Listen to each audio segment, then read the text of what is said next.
the fact say I be lady, first of all, people will just feel say, no, she cannot only be doing delivery, not be only delivery, this one they do, this one day, another thing they where she they do, can't be Nigerian.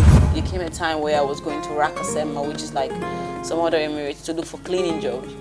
I don't know, looking back now and I'm like, how on earth did you interview me for a cleaning job and still didn't give me the job? Like, how hard can it be to clean? Hello guys, this is Dr. Habibi. I'm on a journey to showcase black-owned business here in Dubai, and today I am here. My name is Gift Priya Solomon, aka GPS. I know there's a ring to that, right? GPS. She is going to share her experience in Dubai. I mean, I'm Nigerian. I don't forget I dropped out of school. So the English barrier was always there. I was mispronouncing words. And most times I always speak rubbish English. And then customers would be like, can I speak to someone that speaks English, please? Subscribe to the channel and help us get to 20K this month. Thank you.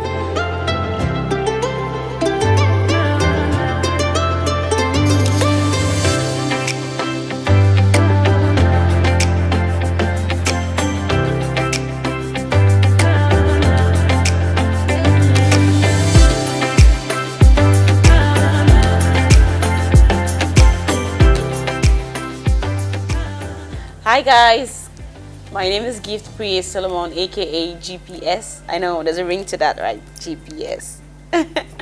Alright, so I'm from Nigeria, Ondo State precisely. I was born into a family of 6, 4 brothers and a sister, and of course my humble self. I'm a travel consultant. I'm UAE's first female delivery rider and also one of the 75 faces of the UAE. And maybe some people would call the plug.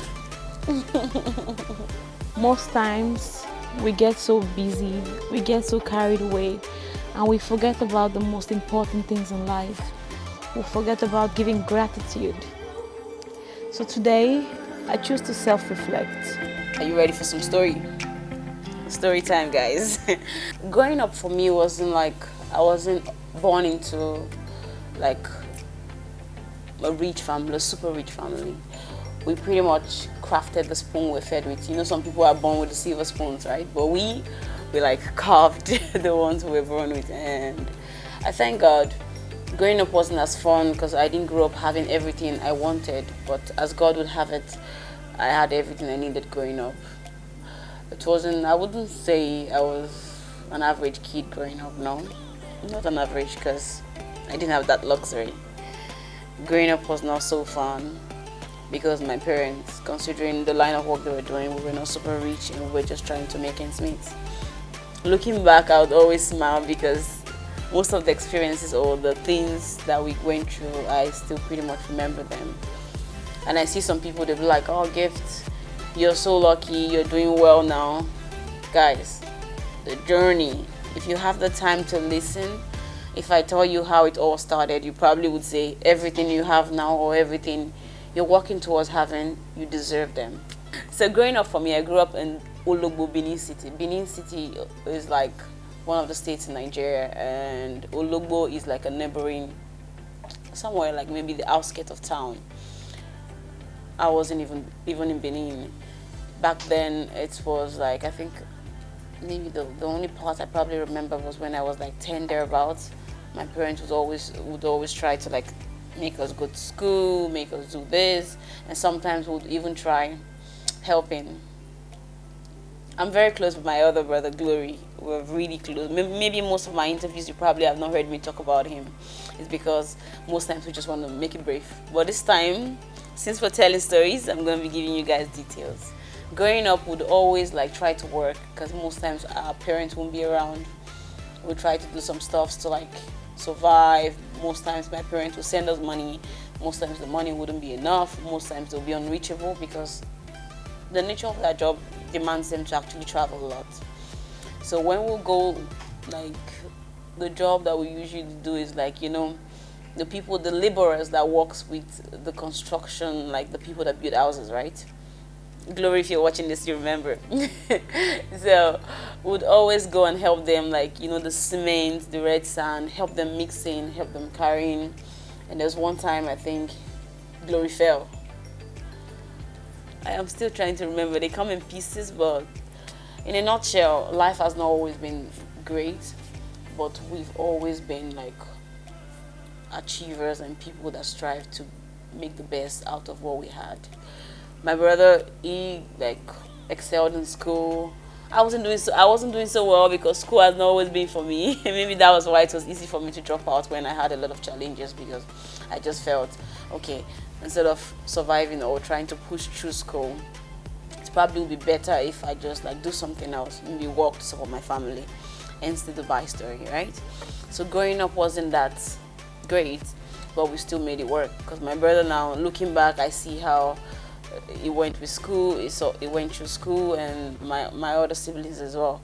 And me, I've not always been the school one, but then I just like to make money. So hence the reason why the opportunity came for Dubai. I grabbed it.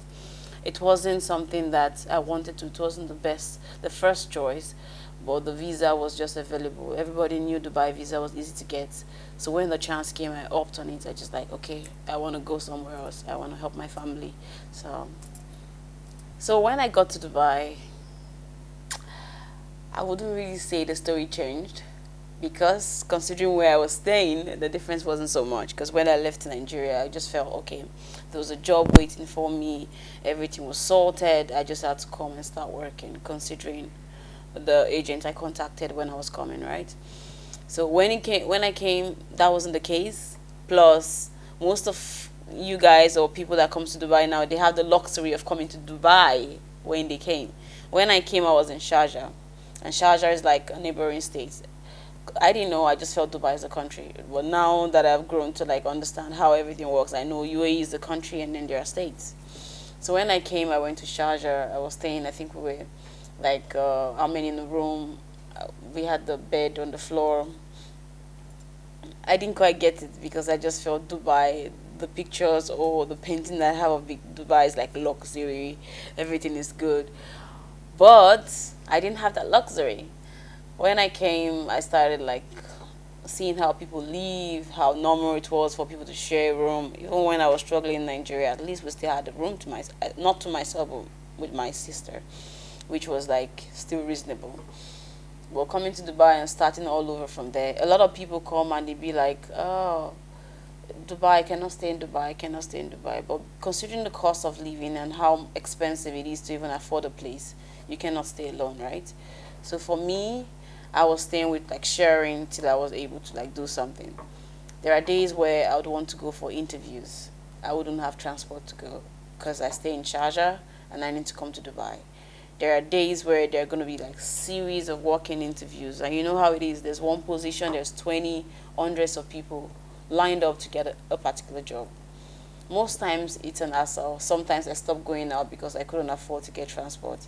And for some funny reason, I don't know why I still like noodles till date, because those days noodles were practically most of the only thing, like the thing I usually eat, because it's like affordable and it's fast. And some of the Indian cuisines, the paratha, the dal, it's cheap. If you have like 3 dirhams, you're fed for lunch. So I was in that environment where I had to like make anything work, because I was looking for a job for a long time. I searched for a job for 6 months. So if I'm talking to people right now, I talk to people, I see people that comes, they're like, Gift, how do I get a job? I want to tell you that it's not going to be easy. I want to tell you that you don't have to give up.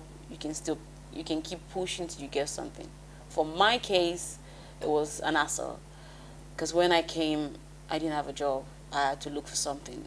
There came a time where I was going to Rakasema, which is like some other Emirates, to look for cleaning jobs. I don't know, looking back now, and I'm like, how on earth did you interview me for a cleaning job and still didn't give me the job? Like, how hard can it be to clean? Like, how hard? But yeah, I went there several occasions, to hotels, to places, because it got to a point where I was like, you know what, I just need anything to make me stay in this country. I just need a visa to stay. I just need to get a visa. I didn't care what I was going to do. I had made jobs. There was one time where I went to business before a cleaning job. It was a cleaning company, and then I went there, I was all dressed up. Because one thing, I love to dress. If you know Day to Day, guys, Day to Day was my plug. I usually get clothes from there, the 1 to 10 shop. I'll get clothes, I'll pair them together, and I'll look really good. One time I went for an interview, right? And the receptionist saw me. I'm like, hi mom, hi mom. She took me to the office. And she treated me like a guest, like maybe someone that wants to someone that wants to take a service or something. But I told them, eventually they spoke to me and they're like, what do you want? I told them I was here for the cleaning job. The receptionist was like, no ma'am, actually no ma'am, we already, like the way they came back to me, it was like, no, we don't want you as a cleaner. So what I'm trying to say is, in Dubai, there are different job openings, and sometimes you need to like know, okay, I can do this, I can do this. Don't focus your mind, because most times when you come to a country, you just feel like there's this is what I want to do. But in Dubai, most times your certificate doesn't really count, your experience does. So the struggle is real in Dubai, and the good thing is when you keep pushing, as long as the struggles are real, the opportunities are also there. It's just for you to keep going till you eventually find something. Hey guys, a short story about myself. Me in Nigeria with my friends. When I left home, came to Dubai, series of working interviews, days where I had to cry, my favorite Arabic restaurants, series of working interviews, yeah. And days where I had to go on visa change to Nigeria without telling my parents, me chilling with my friends when they thought I came on vacation, my bed space. I made some amazing friends, friends that became family, where I met my best friend, Lena.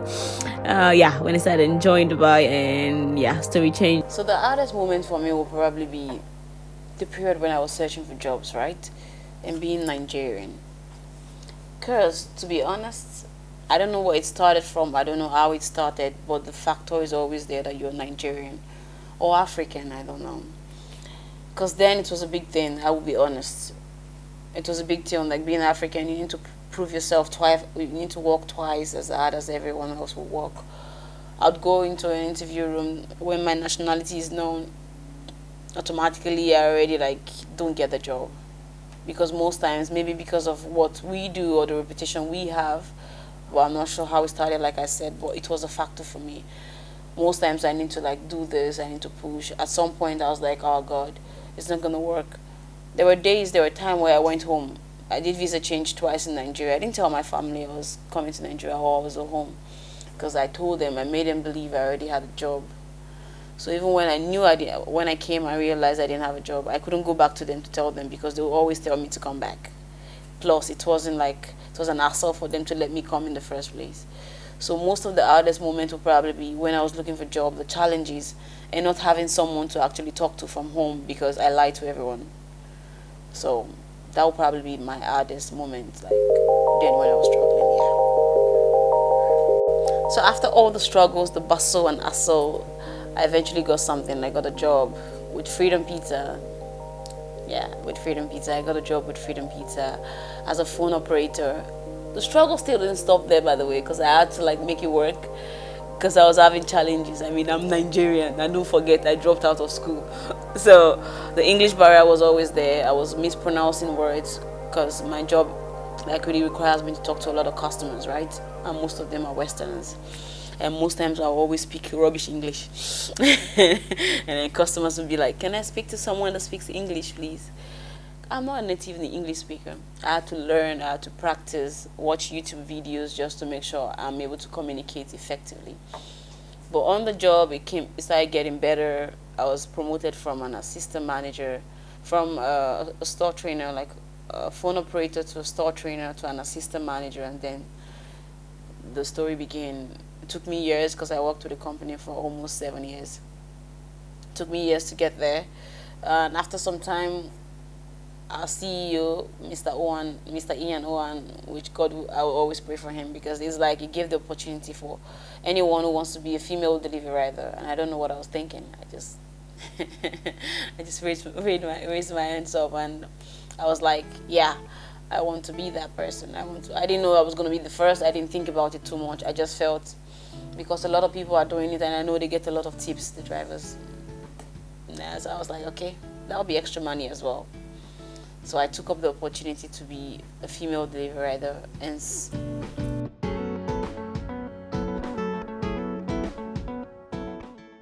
I thought the same.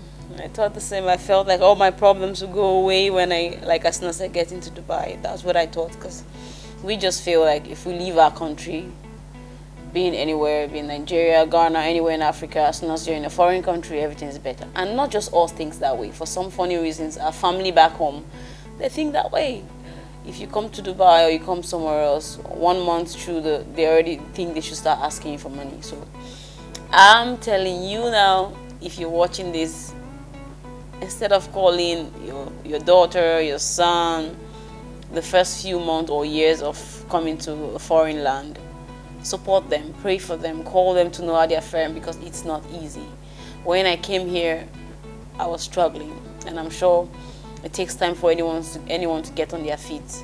Even when you're earning, you get a job immediately, even if there are still bills, their rent, their food, and then there are a lot of things to do. So it's not always that easy as people made it seem, that when you come, your problem solved. If not, it's doubled because you have more responsibilities. Being the first female delivery rider was something like, first I felt proud. When my story came out, I got the recognition, the like everything else came, and people loved it. Dubai, they are very supportive when ladies are breaking gender stereotypes, right? So the story came. It was amazing, but then that doesn't make it less difficult or less hard of a job. At the end of the day, it's still a job, and it's something that's demanding. You know the degrees in Dubai. Imagine all the kudos to all the drivers, all the riders out there that delivers food, that make sure we are okay, make sure people are okay. It's not easy, because it's like some people come, your order is 5 minutes late, you're complaining, but it takes a lot of work, and it is not easy. The road, it is dangerous, because unlike car users or road users, most times they're driving with 4 wheels, they're covered, but the bikers, they're not covered, they're just their 2-wheel, and it's them. If anything happens, it affects them first. So it's not an easy job, but it's fun, and I loved it, and I'm still looking at seeing more ladies outside. I want to order something and have a lady deliver to me. That would be good.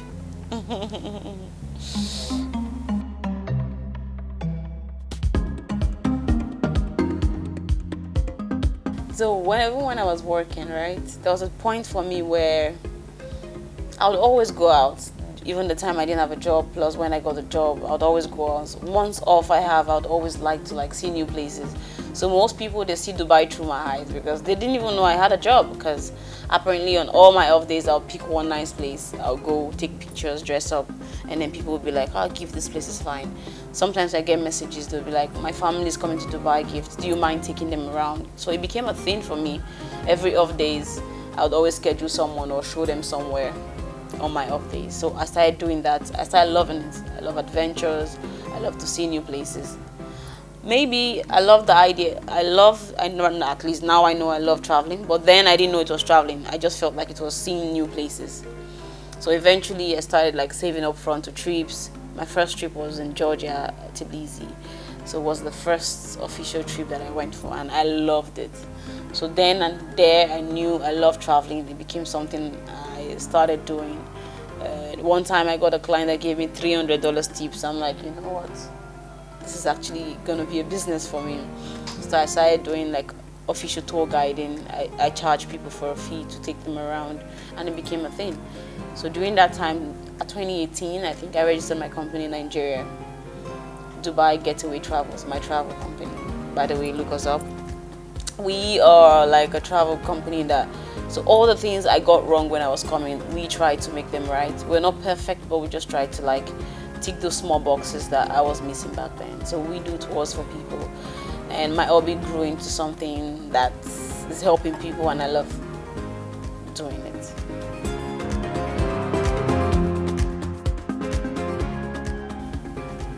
I didn't have the confidence, to be honest.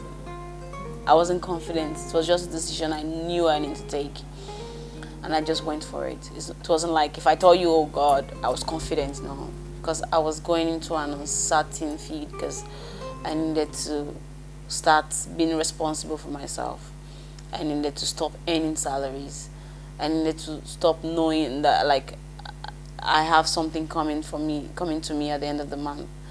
I was at a stage where I have to work for my every penny. I need to see it. If it's not working, it's not working. Unlike when you're on a job, you know, okay, there are some days, even if you don't work too much, you know, there's an end game salary. Or being an entrepreneur is something you can never be ready for until you are in it, right? So I wasn't confident, but I just knew I could make it work. If I set my mind to it, it will work. Be it confident or be it determination, I knew for some funny reason it was going to work. So I just switched. The switch wasn't easy. I made a lot of challenge, like a lot of sacrifices.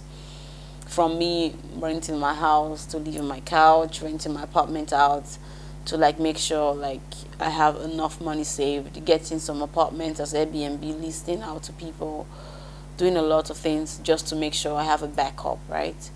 So right now I'm thankful to God that I made that decision and I stood by it, but it wasn't easy. And generally being an entrepreneur is not an easy job. So, and shout out to all the entrepreneurs out there. You guys are doing amazing and kudos. It's not been easy. It is beautiful because I mean, for me, I try to. I have a delivery. Sorry, I have a delivery. Actually. Guys, this past 6 days have been some of the most beautiful days of my life. It's been like a roller coaster, you know, from up to down. Like me being on this amazing cruise ship. I haven't visited 3 countries in 6 days. It is beautiful. Just take a look.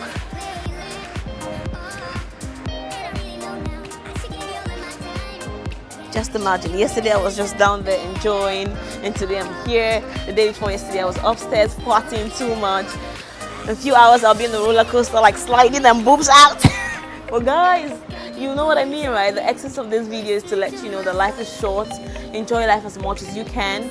And if you've never tried cruise travel before, this is the time for you.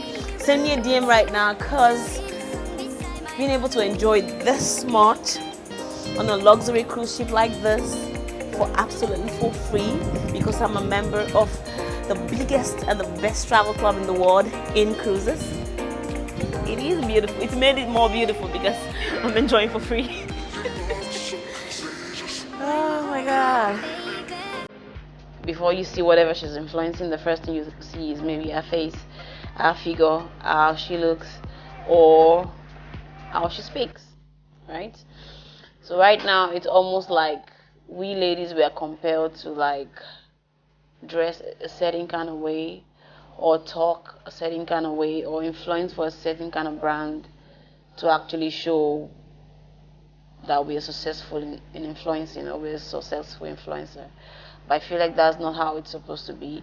I, for one, there are some brands that come. I'm not that big, I'm still growing. There are some brands that come, gift, can you do this? There are some things I would never take.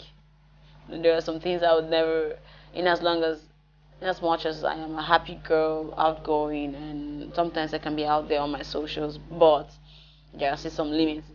Because don't forget, I grew up with 3 older brothers, and the respect and that mindset of like people are watching is always going to be there. So it's not easy, but I'm proud of ladies now. We still make it work, and social media is like there are people from everywhere to attack you, discriminate, and the good thing is, even despite the discrimination or the hating, there is still love. So you choose how you want to take things. I, for one, I can see a comment. Instead of taking it as a negative comment, I turn it into something positive, and then I take it the way I want to take it. So that'll probably be when my story came up. I think I saw it in Tunde Ednot's post. My story came up, and then someone said, I am sure this one, when it came like first female delivery rider delivering food in Dubai, and someone commented, I am sure this one is selling something else along the pizzas, which means selling my body alongside the pizzas. That got me, because I knew how much I struggled, how much I tried to be, I'm not saying like, no, I'm not being judgmental, but I knew how much I struggled to be like working and make sure I'm not tagged the way some of us are tagged here in the UAE. So seeing that made me feel bad, and at the end of the day I felt bad about it, but I just came off. I'm like, you know what, it is what it is. It's your phone and it's your comment section. You can say whatever, but I know who I am. So that really got me in. One of us seems to circle the other, and as you go, Alright, so before now, I always believe in the saying, proper preparation prevents poor performance, right? So it's like the 5 P's, one of my 5 P's in business. I always like to prepare a plan forward for my trips. Before now, I'd always save for my trips. I can save months. Everything I own, to a jewelry, to a trip, I'm big on savings. You probably will not know that because I wouldn't put it out there to say I'm saving forward for a trip, no.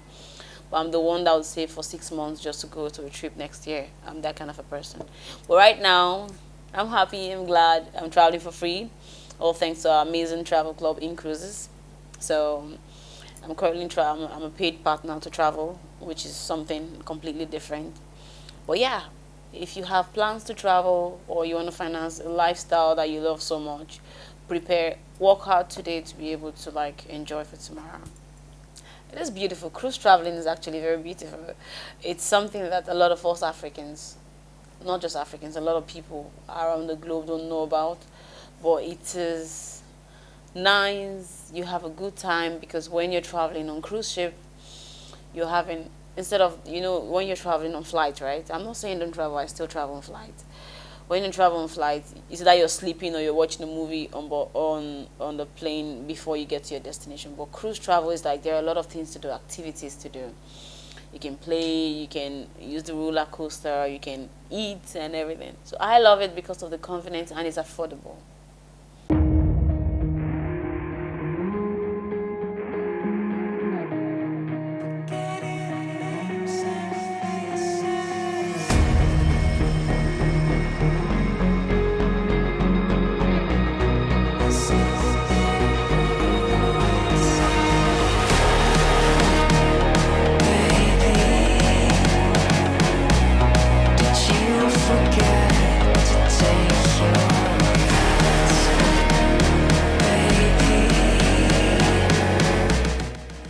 Always stay happy and be happy. So I love the saying that play hard, work hard and play hard. I love to balance these two together and it's a good balance for me. Because for me, when I'm unhappy, it affects my works, it affects my friends and my relationship with people. And considering what I do, it is very important for me to stay happy. So I pick two things and I choose to always pick happiness, right? It's my choice. I feel like happiness is my choice all the time. As long as you get some negative energy sometimes, you also get the positive ones. So it's your responsibility to pick the one you want. So I would always pick happiness. Okay. Why did you have to ask me that? Okay, my love life. Well, contrary to what a lot of people think, I'm actually dating. I'm saying someone, I don't take it to social media because I just feel like we are not social media based. So yeah, I'm seeing someone that I care about a lot and cares about me too. So cut. Advice I would give to my younger self would be be more patient, focus more in school, and that'll probably be it. Focus more in school and be more patient. And take care of your health more. Oh, that's not one now, it's three together, but yeah, it goes together. More patience, take care of your health, and focus more in school. What motivates me as a travel consultant? First, I love what I do. And one of my greatest motivation is being able to... I was just editing a video actually a while back, and I saw the face of my clients. I was editing the video, and I saw the happiness. So the fulfillment of seeing someone achieving their goals or the joy they get when they get to a new destination, it's what keeps me going. I just love to know that I'm helping someone to achieve their dreams and then I'm making someone happier, because at the end of the day, when you travel, you experience new culture. By the way, guys, ignore all this English. I'm a typical Nigerian girl. All this English, I learned them, right? Don't forget, when I came to Dubai, this wasn't the case. But anyways, lifestyle in Dubai has been like, Dubai is a country where you can live any lifestyle you want to. I don't mean fake it. I mean, if you're already in Dubai, why not just go to nice places and enjoy? For me, the nature of my job requires me to be out there. Like, I need to be outside because I'm into travels, I do car rentals, I do real estate. When I introduced myself earlier and I said I'm someone some people call the plug. It's because anything you're looking for, one way or the other, is either I can help or I have someone that can help. So Dubai is a place where, city of gold, you can live however you want to live, but then it requires you to work hard. Because Dubai is expensive, and if you don't work hard, you cannot achieve or live the lifestyle you want to live. So, Habibi, come to Dubai.